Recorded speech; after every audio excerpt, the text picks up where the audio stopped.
สวัสดีค่ะใครๆเข้าครัววันนี้นะคะจะเอาเมนูสำหรับคนรักสุขภาพค่ะหรือเป็นคนที่ตอนนี้นะคะกำลังอยู่ในช่วงลดน้ำหนักค่ะเป็นของหวานทานเล่นได้เลยตัวนี้นะคะก็จะชื่อว่าตัวโยเกิร์ตกราโนล่าค่ะหน้าตาจะออกมาเป็นยังไงแล้วจะรสชาติเป็นยังไงเดี๋ยวเราไปดูส่วนผสมและวิธีทำกันเลยค่ะส่วนผสมของเมนูกราโนล่าโยเกิร์ตมีดังนี้ค่ะกราโนล่าโยเกิร์ตน้ำผึ้งผลไม้เบอร์รี่ตามใจชอบจุ๊บใช้เป็นกีวีสตรอเบอรี่และบลูเบอรี่ค่ะส่วนผสมครบแล้วเดี๋ยวเราไปลงมือทำกันเลยค่ะเดี๋ยวเรามาลงมือทำตัวกราโนล่าโยเกิร์ตกันเลยค่ะตัวนี้นะคะจุ๊ก็จะมีโยเกิร์ตเป็นชนิดเข้มข้นค่ะชื่อโยเกิร์ตโยริดาค่ะแล้วเดี๋ยวจุ๊จะผสมกับน้ำผึ้งค่ะให้มีรสชาติเนาะเดี๋ยวเราเอาน้ำผึ้งเทใส่ลงไปเลย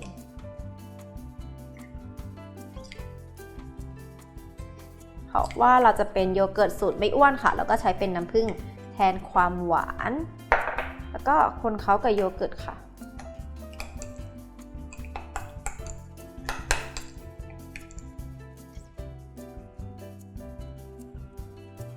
คนให้เข้ากันแล้วก็เป็นเนื้อเนียนเลยนะคะ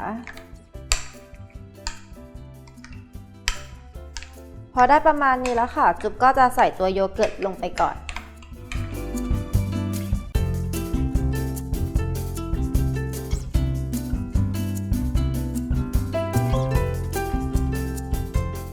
แบบนี้เลยค่ะแล้วก็ตามด้วยกราโนล่าที่เราได้เตรียมไว้ค่ะ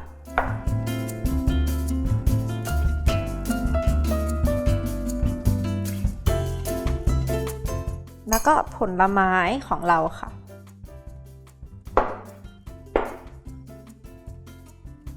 ผลไม้ที่จุ๊บเตรียมไว้ก็จะมีกีวีนะคะแล้วก็สตรอเบอรี่ค่ะ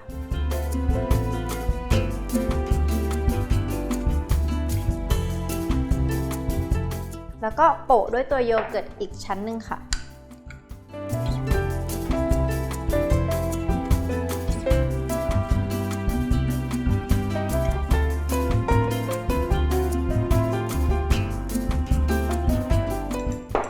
สร็จแล้วนะคะก็ตกแต่งด้วยสตรอเบอรี่ข้างบนค่ะตามด้วยบลูเบอร์รี่ค่ะแล้วก็สุดท้ายก็เสียบใบมิ้นท์ค่ะ